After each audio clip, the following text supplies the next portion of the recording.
Okay, let's get started. It's been 2 days of exciting topics on AI. And what we have done today is to bring it home. This presentation brings everything home. So what we are doing today is to actually, we've heard a lot of theories, but how? How do we use AI in practical terms? So this is what we are here to demonstrate. So today, basically, practical demonstration. First of all, we'll define key terms. We'll define key terms and then provide some examples. This is the agenda. What is GenAI? We'll define what it is in a layman's term.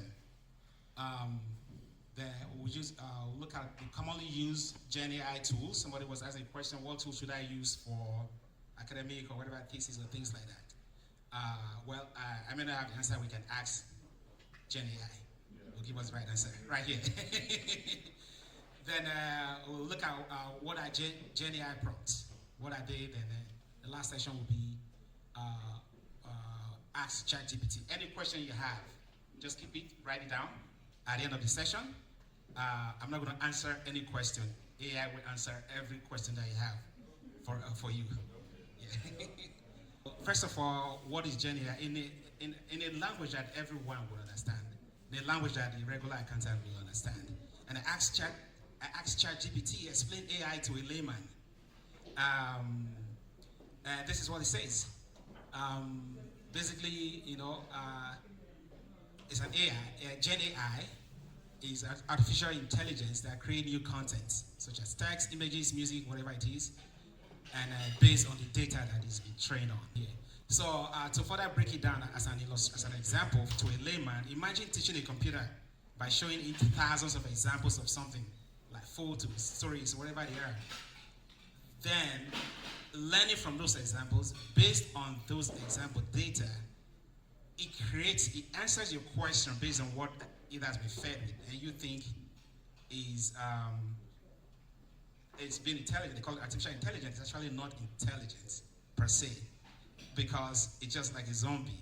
It learns, it provides answer, but it doesn't. As we see in the next slide, also ask GenAI, explain GenAI to an accountant. And this is what we have. But what is very different here, it provides additional context as to GenAI. When I say artificial intelligence is not really intelligent, it's just passing data based on what it has learned and feeding you with that, but it doesn't understand what it's actually producing. So if you look at the highlight section, say, however, it is important to understand that why GenAI can create content that looks accurate and professional, it doesn't actually understand the content in a way that a human does. So it is generating based on patterns and data it has been trained on. So it is crucial to verify that its output, especially areas requiring high accuracy, like financial reporting. So you still have to verify when you get the output, subject to human review and verification. But it does the heavy lifting for us. Yeah, it saves us a lot of time, as we will see as we go along. These are some of the tools, GenAI tools, that you can use. Some of them, they are specialized tools depending on what you're looking at. I also asked GenAI, give me examples of the top 10 most commonly used tools for GenAI. And I was looking for a Copilot. It did not give me Copilot. I don't know why. So I expanded it to 20. Still did not give me Copilot, Microsoft Copilot. Then I said, include Copilot. Then he gave me Copilot. Whatever it is. Artificial intelligence. Yeah. So probably Copilot is not as... actually, Copilot is more of internal consumption, GenAI. But GenAI gets its data from the open internet, what is available there. So you can understand the reason why. So to really interact with GenAI, you use prompt. Prompt is basically the instruction, the questions actually, to put it in the biggest form. The questions that you ask. So those are prompts, they call it prompts. And you feed it in, then it goes back and go fetch the data and answer your question. An example of a prompt is, write a short story about a dog and a cat. That's a prompt. It's basically a question you type in to the tool, and it brings an answer for you. And this is very key because the better your prompt, the better the output you get. So it's also important to make sure you know how to write prompts, and that's what we call prompt engineering. You can ask a question, and it returns a result that you don't really want. Then you go back and work on your questions again on your prompt. And if you also provide example, it also helps a lot. So, which one should, okay, let's go to speech writing words. I created a prompt as a CFO, A broke CFO that has been invited to present keynote speech at the annual accountants conference in Abuja. He's here in the US, he's an American, doesn't know anything about Nigeria, and we asked ChatGPT to create a keynote speech for him. And here's how it goes. So I'm a busy, low-budget CFO who cannot afford a speechwriter. I've been invited to deliver a keynote address at the annual accountants conference in Abuja, Nigeria, with a theme. That's a theme. So write a keynote address on a theme. Infuse a little bit of humor that reflects the Nigerian accountants and the local community and Nigeria's diversity. Look at the humor. Ask ChatGPT to put a little bit of humor for someone that does not know anything about Nigeria. Say, we reimagine power supply during the long nights of NEPA-induced darkness. Reimagine our roads. So, reimagine our roads being smooth while dodging potholes. How does ChatGPT notice? Oh my God. And certainly reimagine the days where traffic in Lagos will finally flow like water. Okay. Yeah, funny enough, So, like what I was saying, this is the same prompt I tried it. The joke he gave me was about jollof rice. Now he's giving us the same prompt, no modification. He's giving us a different joke. Yeah.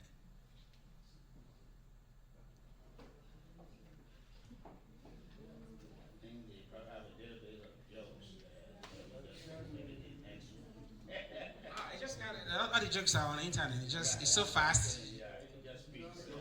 Yeah, it scans everything. Yes. About the jokes. Yes. Yes. It may have like 100 jokes about Nigeria. So everyone he picks this, the next time he picks something different. Okay.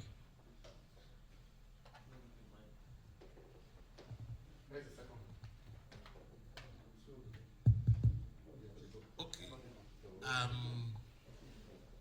As external auditors, there's something we do, we call it overall analytical review. We do it at the beginning of the audit, and we do it at the end. The overall analytical review involves looking at the current year numbers versus last year and do a comparison to be able to get the reason for the movement. Prior to now, what we used to do is, when you do the analysis, you sit down with the client to be able to find out what are those things responsible for the movement. Typically when we do in school, when we all study for ICAN, when we are doing ratio analysis, there are certain details that will not be provided to you. So when you are doing the analysis, you make certain assumptions as to why certain things have increased or decreased. I've seen that this ChatGPT has done something similar. However, we have gone beyond this in the sense that when you have the entire download of GL, the analysis that will be done will tell you exactly what has happened in a way that when you meet the client, you are no longer asking the client. yes. If you ask the client the question, Yes. the client is supposed to provide you a response that should corroborate the information you've gathered. If it deviates from that, you can show the client what you've been able to see that is responsible for that. So I believe there is still limitation in terms of the information that this can generate, but perhaps maybe a much more detailed tool will be able to, that is open to the public. What is open to the public now may not be able to do that detailed analysis of what is responsible for. Yeah. I believe there may be some tools that you can subscribe to that may be able to provide you that. Because financial statement is highly summarized. For example, when you look at revenue, yes, it's just a line item on the face of the financial statement. But in actual sense, there could have been 20 or 30 GL lines responsible for that. Yeah. It could be one of them, and in that one of them, there could be a particular month where a particular transaction has been posted that is responsible for that movement, which you won't be able to see unless you do that detailed data analytics. Yeah. Yes, like you said, also maybe due to the limitation of the data, it's just an income statement, cash flow, and balance sheet we fed. But maybe if we had fed in more, the GL itself might be able to go through that and maybe provide more accurate assumptions. Yeah, a lot of what is doing here is analytical procedure, like we call it here, comparing previous years and this year's and making assumptions. Yeah. At least for low budget folks and the small companies there, it's a good starting point.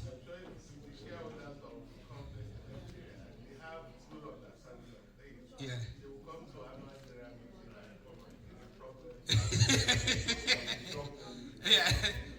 They do the analysis and come with that's true. That's true. I wanted to follow up on what you just said. Now, with regards to the observation you just made now, sir, if AI gives you the possible reasons for the variations, in the years, and you take that, normally we'll talk to the client, what is responsible for this, what is responsible for this. But if we have a predetermined, suggestive reasons, don't we run a risk if we assume that is more accurate than whatever the client is going to say, or don't we still need to just go forward and still ask those questions and maybe now make a judgment as to if the client's explanation kind of in line with what AI is suggesting? Because I think in between there's the qualitative side of the reporting. Okay, sorry, let me respond to that.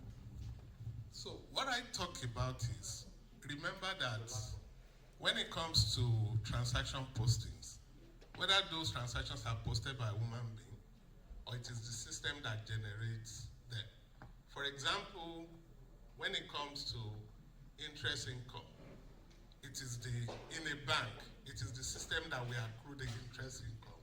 It may not drop the interest income on a daily basis. It could be at the end of the month before it drops it, right? So when I say the entire GL download, all those transactions that are posted on a daily basis, they are extracted. And when they are extracted, what is posted on a daily basis? There could be 50,000 transactions posted today. So throughout the entire 365 days, several millions of transactions posted. So what is responsible for the increase or decrease in that very account line can be known before you meet the client. So if the client itself doesn't know, or he knows he wants to mislead you, there is a way. So it's not an assumption, it's a fact that you are confronting the client with this time around. So it's not an assumption. No, I'm not saying that. I'm saying it's a quantitative, it's a calculation as to variations or the variances from this period to this period to this period. Of course, the AI will establish there's a decline here, there's a decrease here, there's an increase here.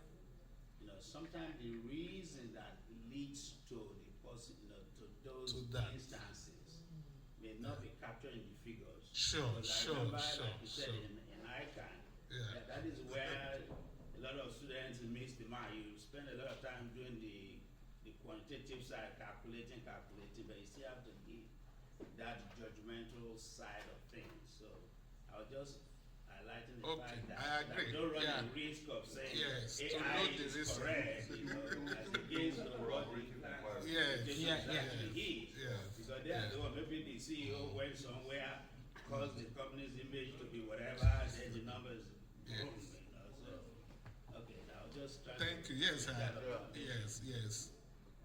You still need to meet the client to get the reason for Yes, the some of qualitative, those. Yes, yeah. I agree. Yeah. Yeah. Okay. But what the tools we've used has shown is that, in fact, we've used this thing to pick fraud. External audit is not done with the objective or intention of making sure that you uncover fraud. But when you are put on inquiry, you need to follow that matter to the end. And we've had instances where this AI-powered tool picks something and you follow to the end and you discover that that thing at the end of the day was fraudulently executed. Thank you.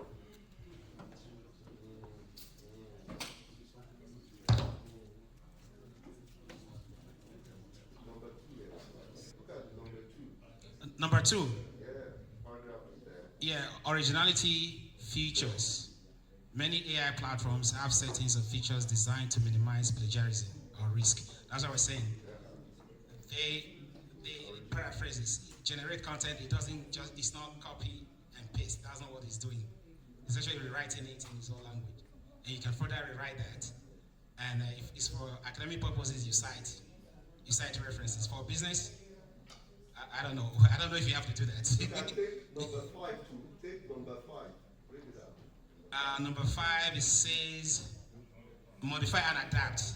Basically, when using AI to assist with content creation, don't use the output directly. Instead, use it as a basis to further develop. Use it as a draft, and you can modify and adapt it to create something new and unique. One thing that is very important is, if you are doing a program in a particular school, you need to understand the requirements of the school. Yeah. If the school specifically says you should not make use of ChatGPT for the purpose of that exercise that has been given to you, if you go ahead and use it, they will know because they have a way of knowing. Yeah. So I think one needs to be very particular. You need to pay attention to the school where you are doing the program and what they want and what they don't want. Yeah. So, Mr. DC it's just basically whether ChatGPT or you go to Google, it's still the same thing. As a matter of fact, you're safer with Gen AI. Yeah. Because Gen AI is not reproducing the raw data. It's actually making modification to it. It has, like it said, number 2 there. It says there's anti-plagiarism feature built into it. So you're actually safer than going straight to Google and use that. But if you copy a statement, if you are doing Your mic, sir. if you are doing an academic write-up, everything you quote from a particular source, you need to reference it. Yeah.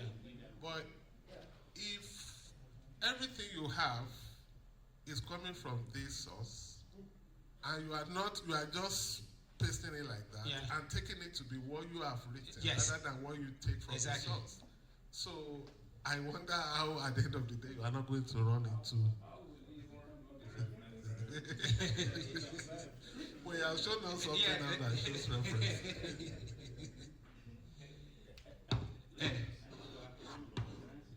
Yes.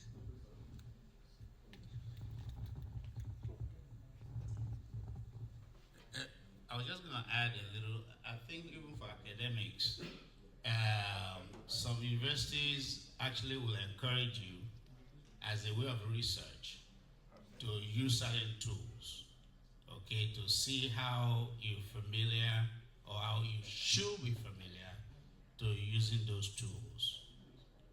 when it comes to maybe dissertation or things like that, originality comes in.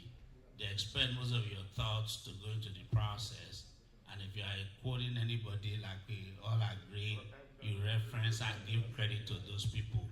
Sometimes you have open book, open projects, whereby you can go anywhere and copy, well, just to test that you know how to get information, even from the internet. So I think some academic institutions, they emphasize that sometimes.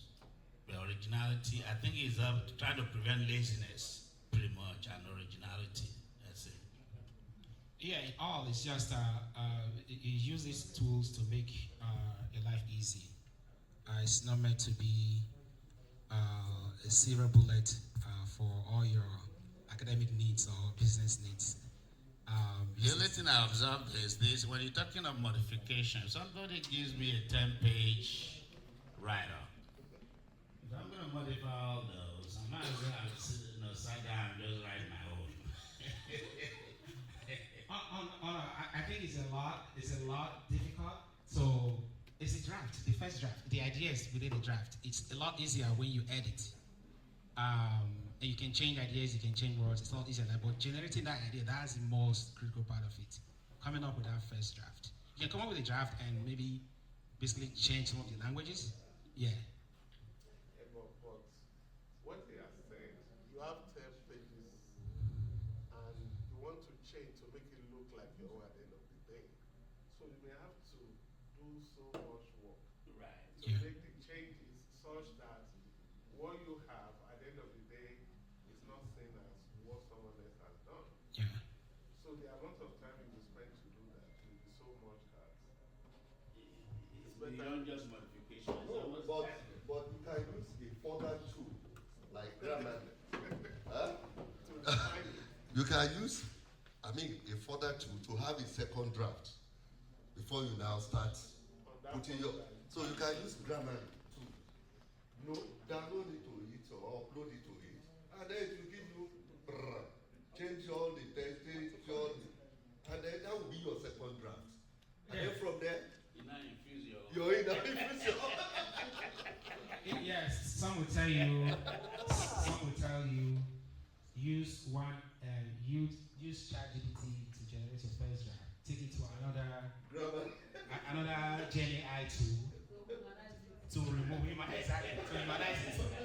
There are tools that humanizes it, that makes it not look like ChatGPT or something like that. So at the end of the day, if it's for academics, you follow the rules of the game. Whatever source, if you quote, if you bring an idea, you give credit to where it's coming from. Yeah. If you are quoting, put them in quotes. Or if you are paraphrase in your own words, and also add your references.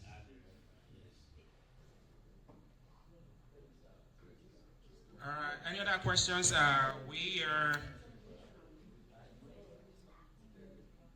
virtually here. All right. So if there are no further questions, then I think we'll bring it home at this point. Thank you for listening.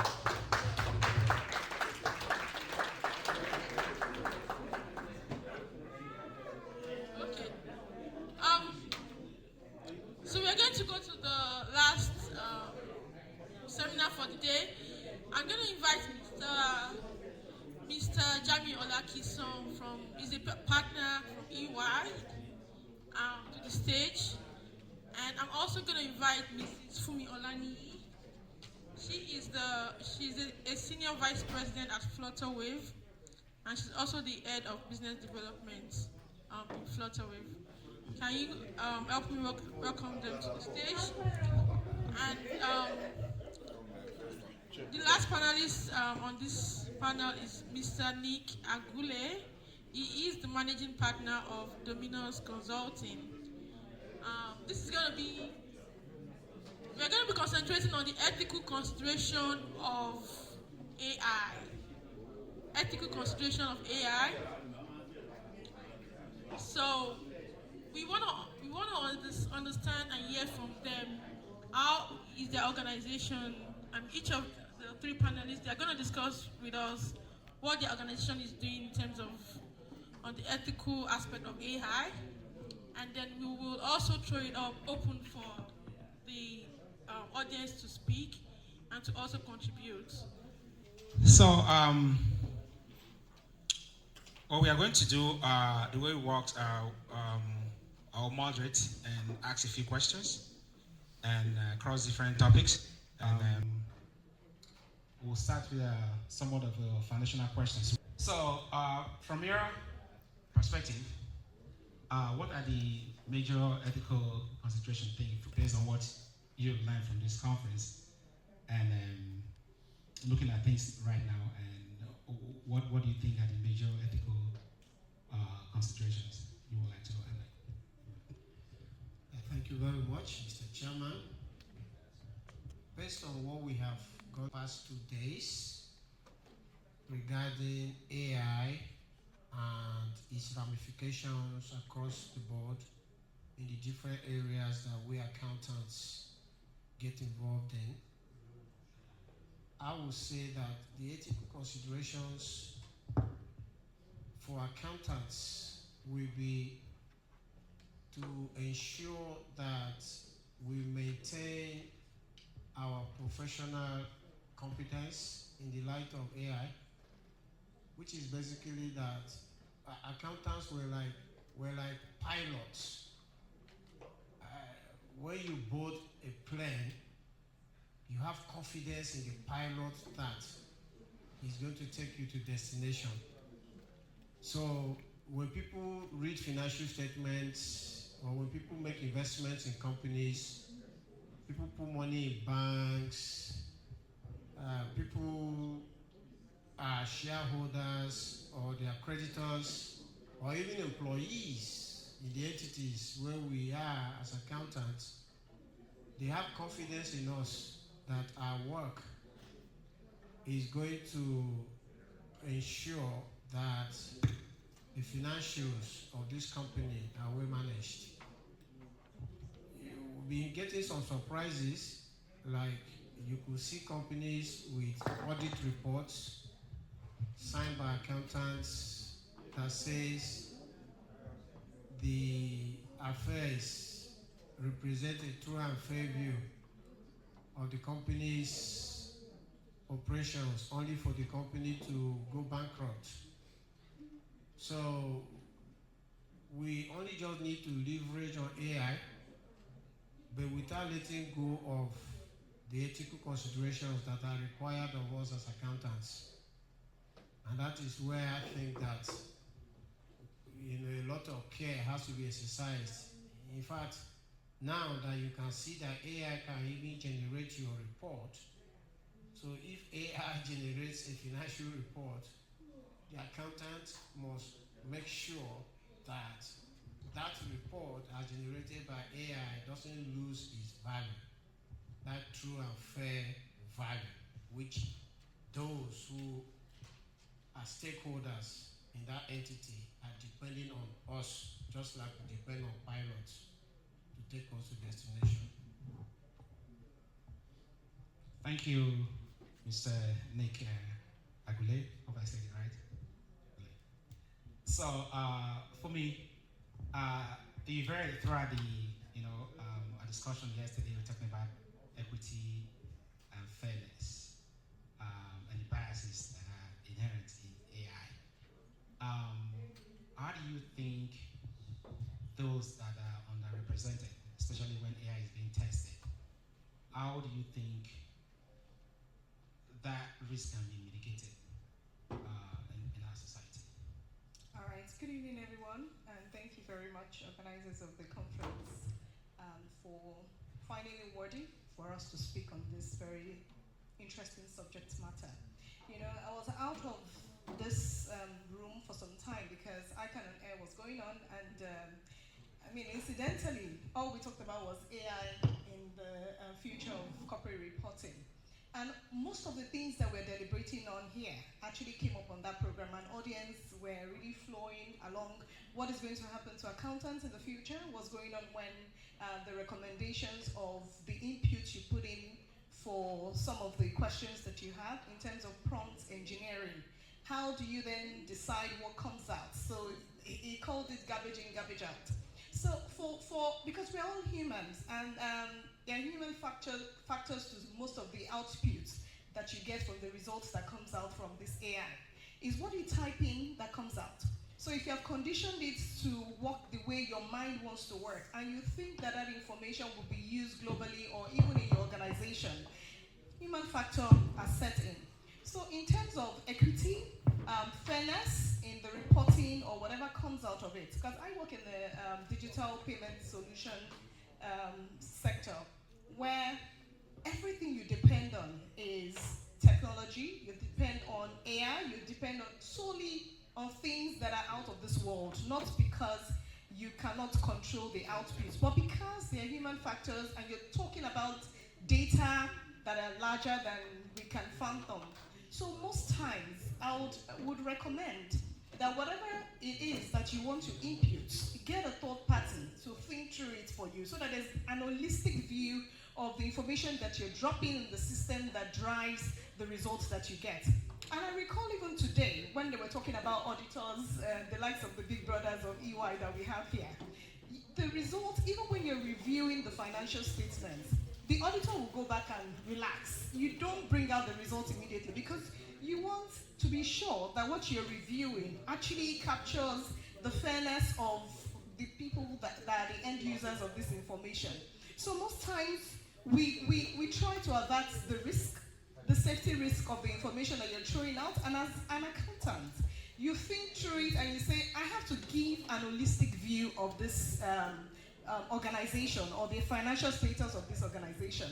So in fairness and in transparency, you must ensure that whatever you put in brings out the right result that is void of human intervention or even human interactions. It's just what it is what you get out. So for an organization like ours, again, I just needed to put this out because even in using AI and the algorithms that you put there, the results sometimes are misconstrued to be what the owner of the organization thinks or wants. And we've even encountered a lot of hacking and a lot of where people attack the system and want to take out. You mentioned something around the banking system. We're custodians of people's money. So you have to be able to have a firewall that bridges the gap between the owners of the information that you're working on and the people and the users of this information. So most times, we just have to abide by the canons of all this accounting concept to say, let's be holistic in our view. It's not your view. It has to be the view, the right view, and your opinion must speak to it. And another thing that was discussed today is AI really going to take over our jobs? Are we afraid of AI taking our jobs? I don't think so, because it is we that control what AI would bring out. So we can never be afraid of it because it's in the brain. But of course, the technology works for what you have put in there. So we have to be right assured that equity, fairness, transparency works with the result that we bring out. And indeed, we'll get the right result. We can't avoid AI. It has to stay, and it has come to stay. We just have to live with the future. Thank you. Thank you, Femi. Mr. Jamil, as someone that has actually leveraging AI, how do you navigate the balance between innovation, AI being an innovative tool, and ethical responsibility? Okay, thank you very much. Good afternoon. Good evening once again, everyone. Trying to balance between making use of AI and the ethical responsibilities. For us as a firm, the role we play in AI comes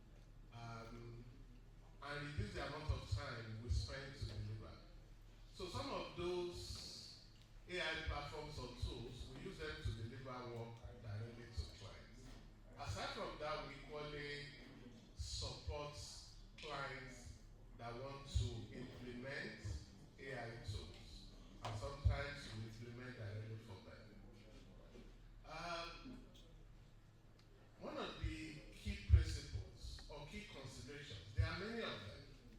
There are many of them. But one of the key considerations is sustainability.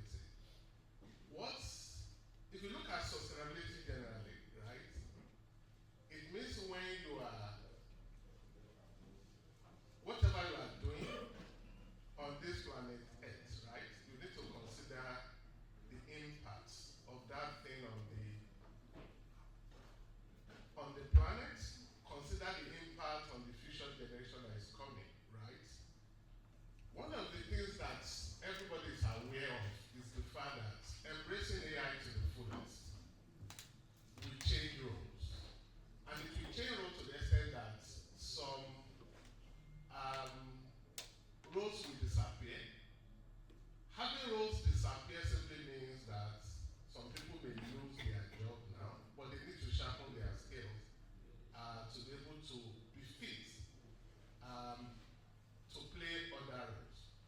So whoever is implementing AI needs to pay attention to that principle of sustainability, meaning that the impact of whatever you are deploying, you need to consider the impact on people.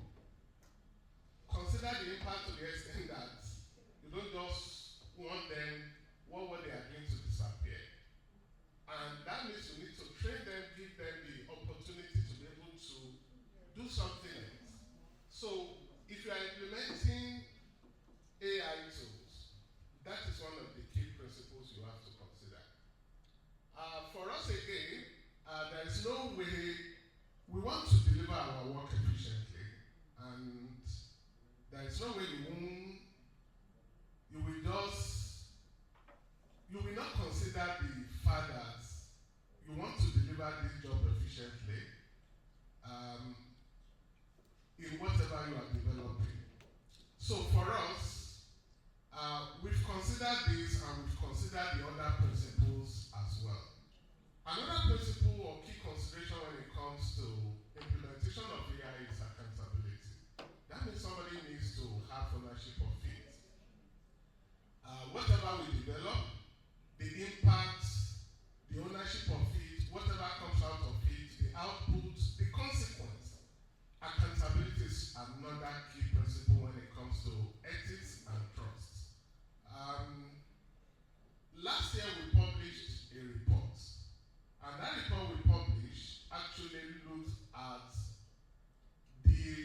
and this has to do with compliance now. One of the key considerations when we talk of ethics with regards to AI is compliance. And when we say compliance, we need to recognize the fact that in many jurisdictions, they are coming up with regulations. Regulation regarding the use of AI to ensure that you don't develop something that will disrupt or maybe bring the entire world into extinction. And that report covers 8 different jurisdictions. I say jurisdiction and not country because the whole of Europe is seen as one of those jurisdictions. We have Europe, US, Canada, Japan, China, Singapore, South Korea. About it. That report is available on the internet for anyone to see. So when whatever you are developing, I know it's developing countries such as ours, Nigeria, we have not gone to that level that we are considering the impact of AI when it comes to the regulation. But depending on where you operate, you need to be aware of the fact that there could be regulation in the environment, in the jurisdiction where you operate, and whatever you are developing, make sure that it complies with the laid down policies, the principles, the regulation in that very jurisdiction. Thank you. Yeah, so maybe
such as ours to implement for them.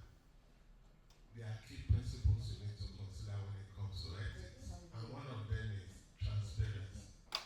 What does this transparency entail on the part of the company that is implementing that AI tool? Let me read to you what it entails. Transparency simply means you need to consider appropriate level of disclosure regarding the purpose, the design, and the impact of the AI system is provided. You need to provide. Are you talking when you are deploying it for an organization or when you use it to analyze organization data? Okay, so since we are talking, there are two different things. The one we decide for ourselves, right? okay. Transparency was considered in doing that.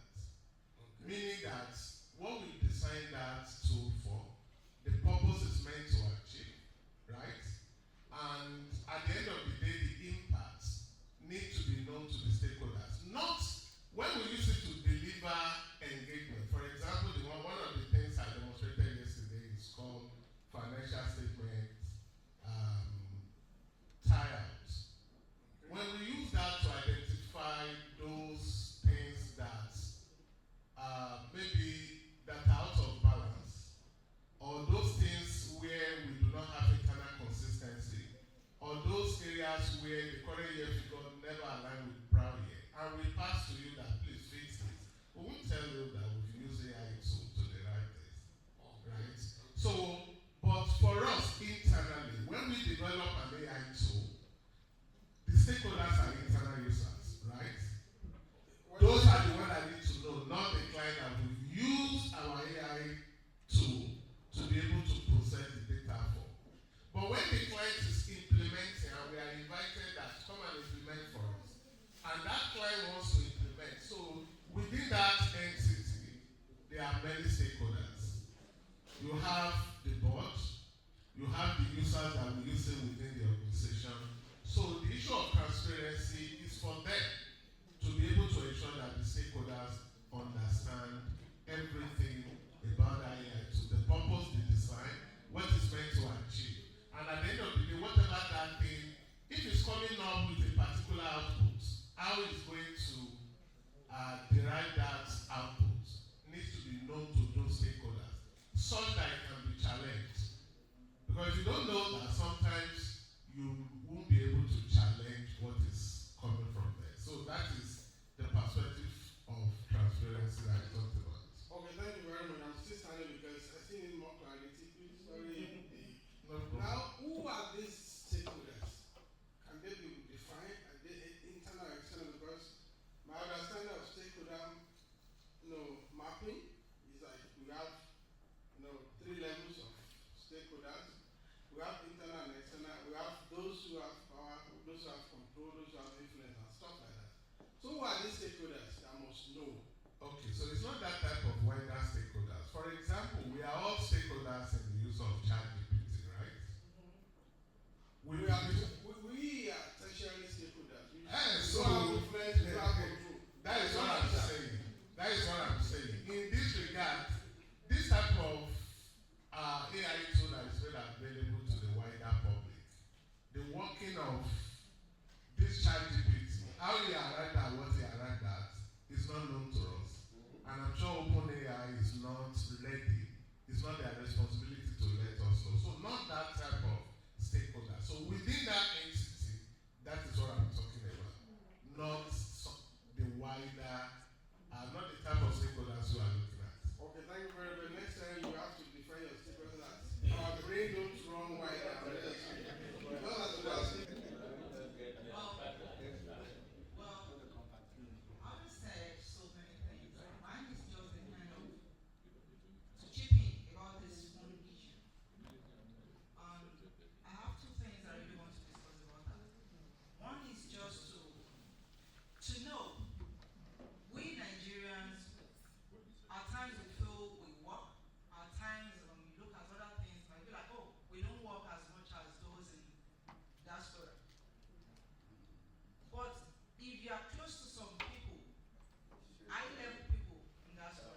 then you went for this phone addiction therapy of a thing.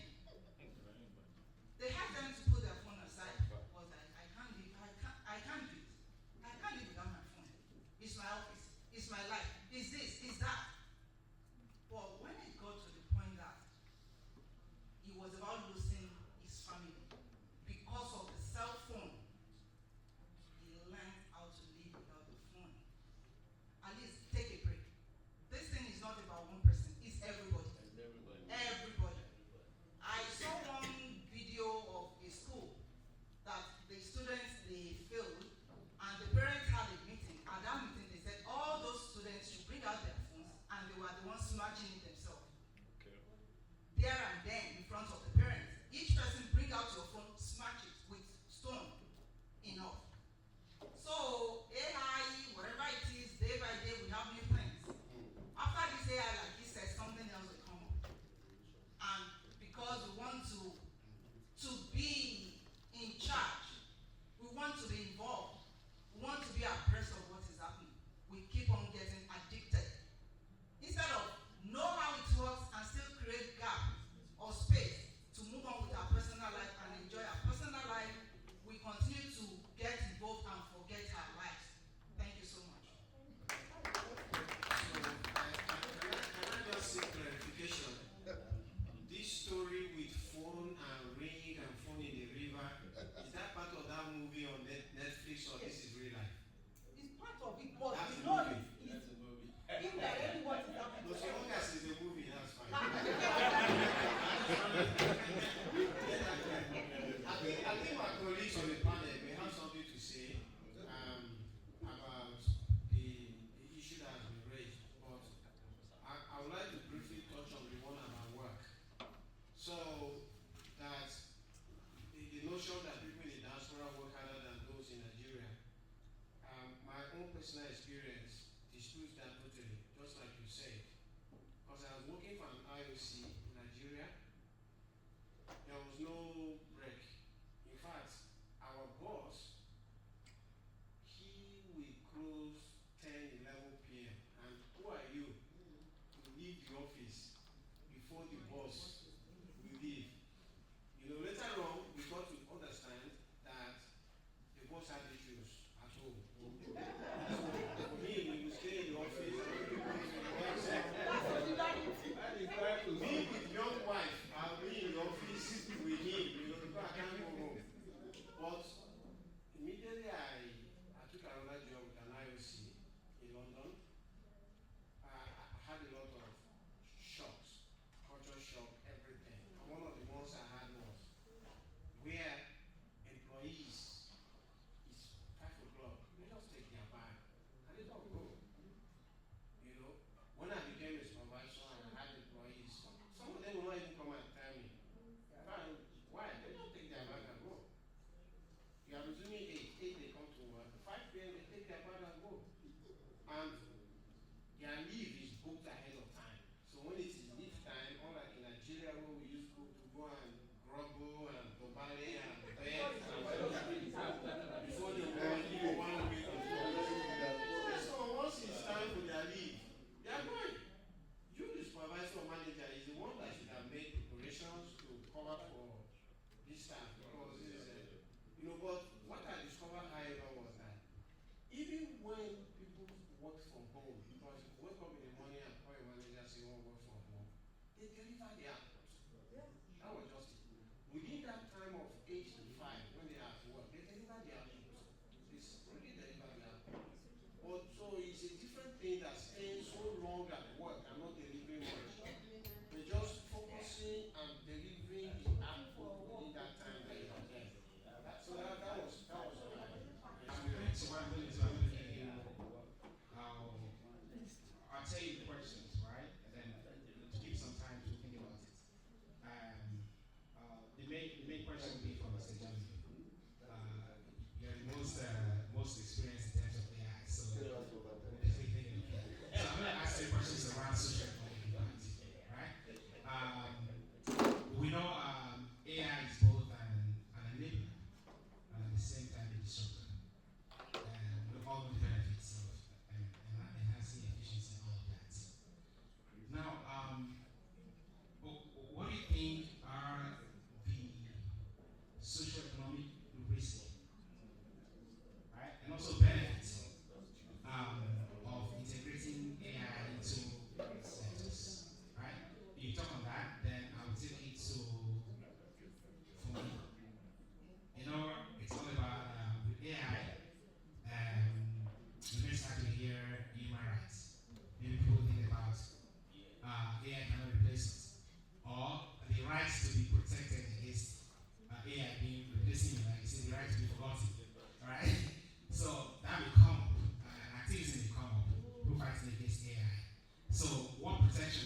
to do it with high level of accuracy are some of the benefits.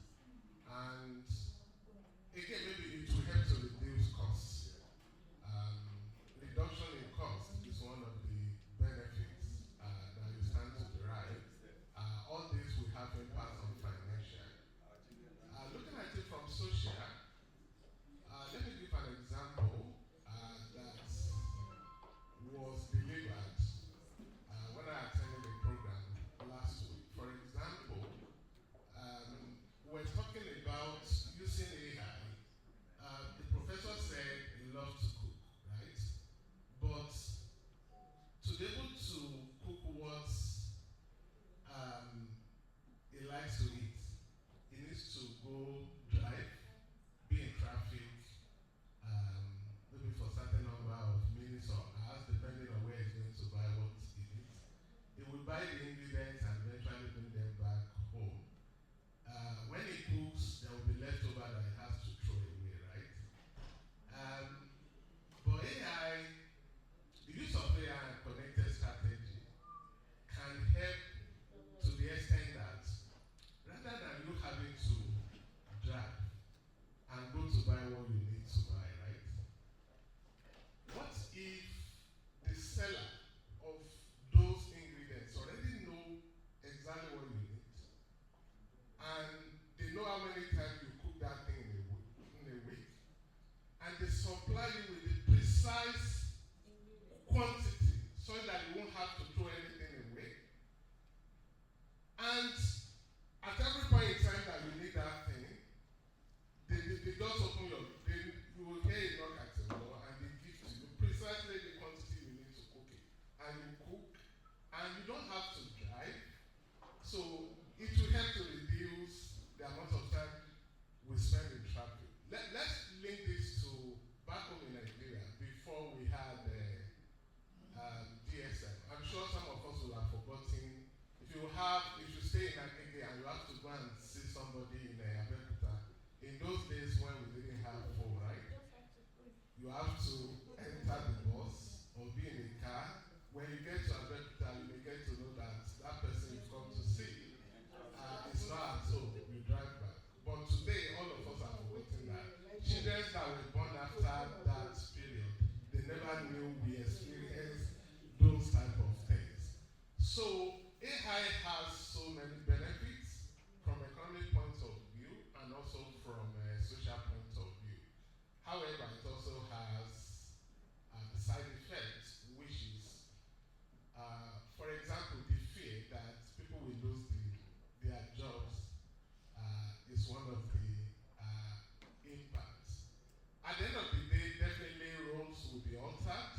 You need to go back and get new skills for you to be relevant. So again, I know many people at certain age, they will say, do I still need this? I have 3 or 2 years to go. Before this thing will come, I will have retired. I don't think I need it again. But again, depending on your age, you still need, some people still need to actually get the new skills. Otherwise, they will be out of jobs. So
blockchain technology came around, people felt there won't be need for auditors again because everything is there. Why do you need auditors? Technology has come, you see here, we still have auditors. In fact, you need auditors to even audit the blockchain technology itself. So we need to be prepared, we need to continuously learn such that as things are changing, as things are unfolding, we'll continue to move along with it. But we can't be static, we can't pretend that we don't know what is happening. So thank you very much. Hello. We're getting to the part where we get the honor and the privilege of hearing from the Diamond President. And so I'll just seek your indulgence to please give us a minute here while we try to ensure that the President is connected online. Do I have the tech team? Please be on the lookout on Zoom. Let us know once the President is on. We'd like to have him spotlighted and ensure that we can hear him very clearly.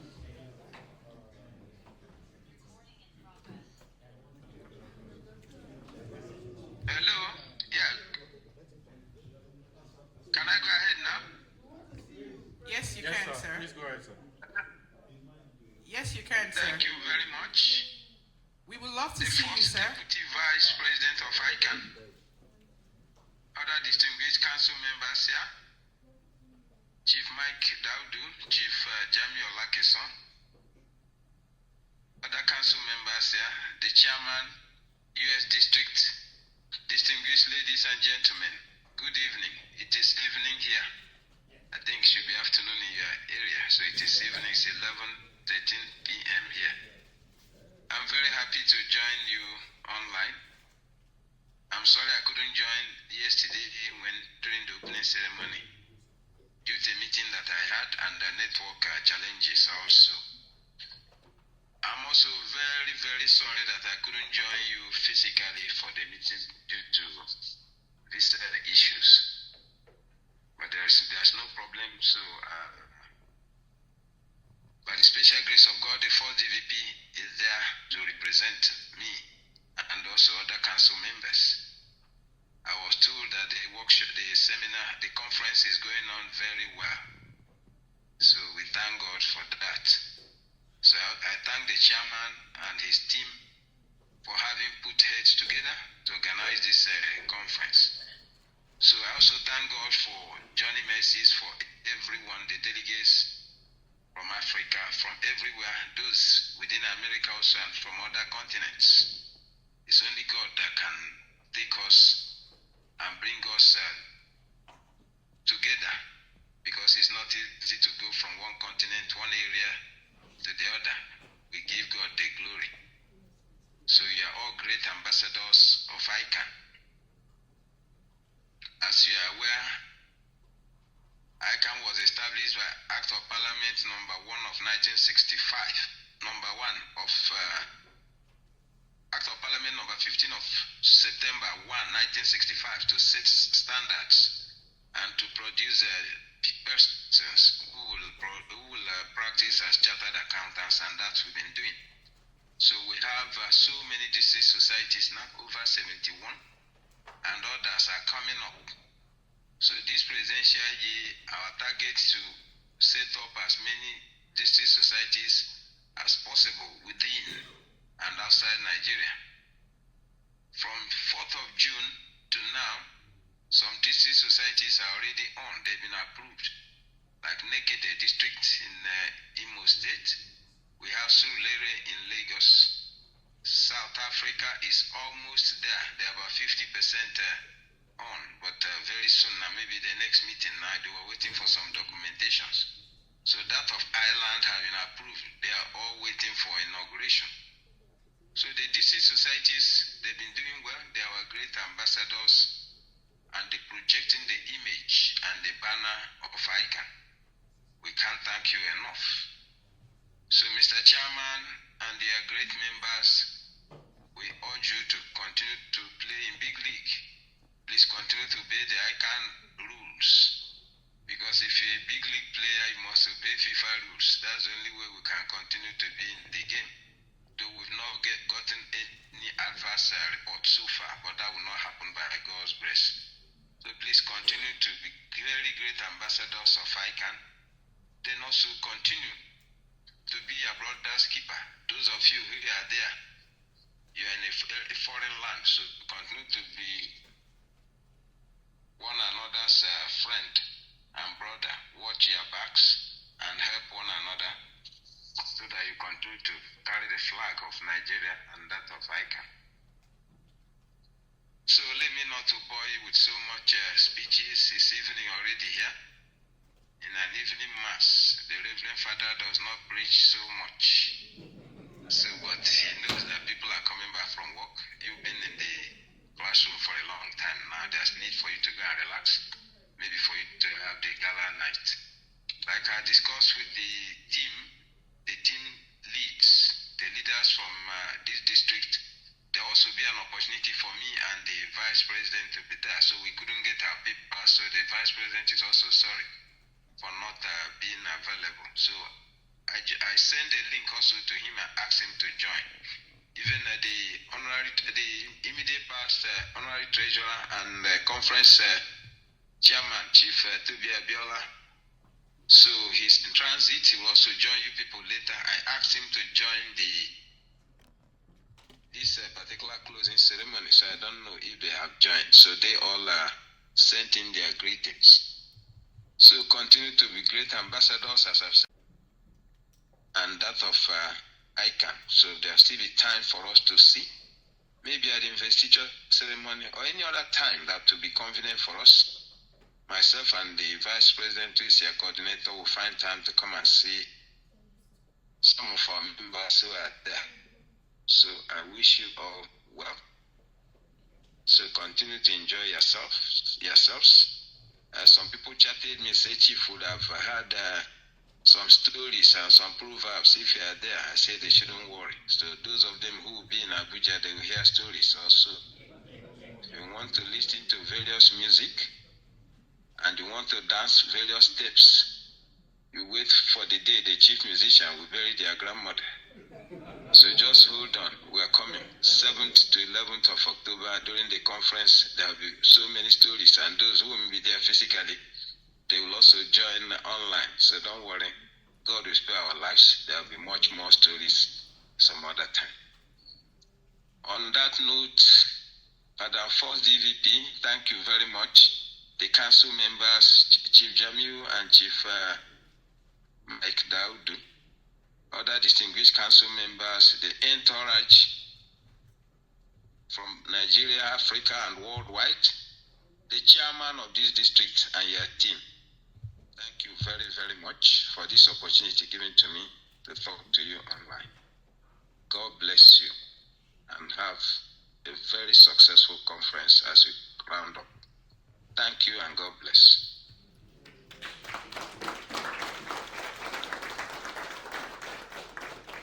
One more time for our dear Diamond President, please.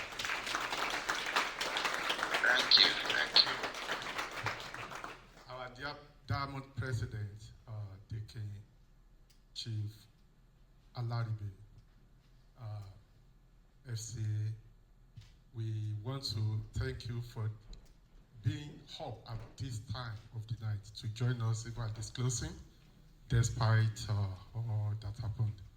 We thank you for how you've been leading this organization, this reputable professional organization, and we pray that your tenure will be marked with good fortune, and we know that we are going higher and higher like you have predicted.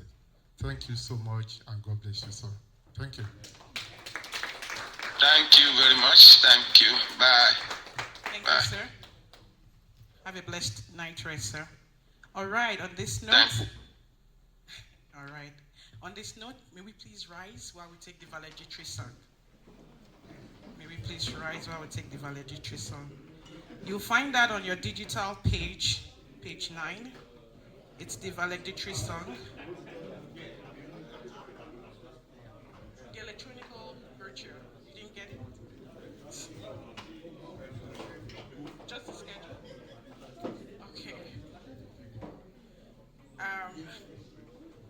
Can we please send the electronic brochure to all participants right now? That's just one cent if you don't have it.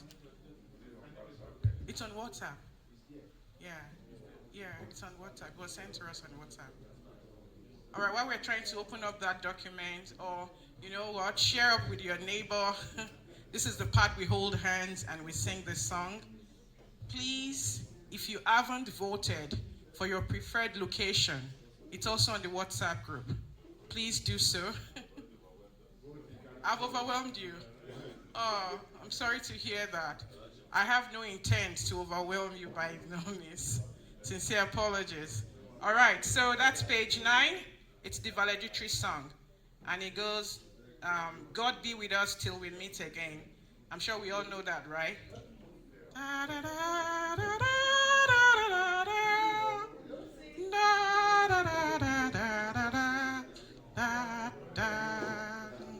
Let's go. God be with us till we meet again. By his counsel's guide, uphold us. We, his sheep, securely fold us.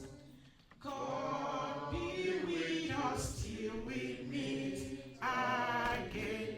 Till we meet again. Till we meet again. Till we meet at this conference. Till we meet again. Till we meet again. God be with us till we meet again. Second stanza. God be with us till we meet again. Neath his wings securely hide us. Daily manna still provide us. God be with us till we